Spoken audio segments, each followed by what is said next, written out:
y el tema está costo de vida. Pero no solamente costo de vida, sino el manejo deficiente y sin visión de gobierno, un manejo cruel arriba del pueblo, camino que en vez de participar de subir su mesmo gasto, não?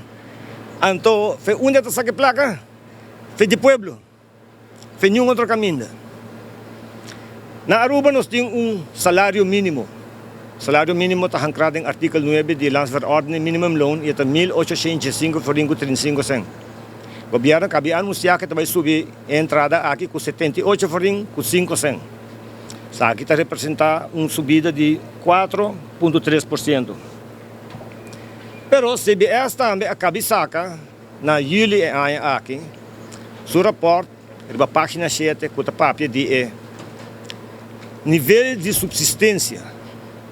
Na holandesa diz é bestandsminimum. Kiko, persona ou família consistindo de tanto gente, dos maior adulto, ou dois tem que ter como mínimo para satisfazer o que nós chamamos nível de subsistência. O bestandsminimum de uma família.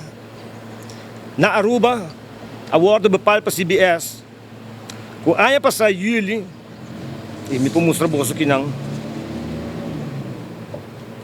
ayaw pa sa julho, pa julho ayaw ki, di ayaw pa sa ito 2.440 pa un adulto, 3.172 pa un adulto com yu, 3.660 para 2 adultos com 1 yu, 4.392 e 2 adultos com 2 yu, 5.124.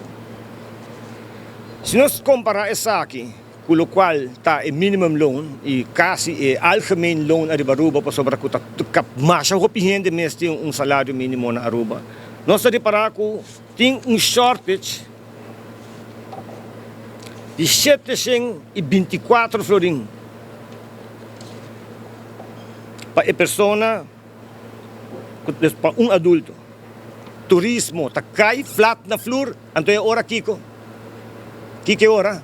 Nós estamos bolando bem buta turcos riba fast track, nós estamos bolando bem correr atrás do primeiro-ministro para declarar guerra com a Holanda para nossa autonomia. A mim que sala declarar guerra riba pueblo. Dori subir su gasto não.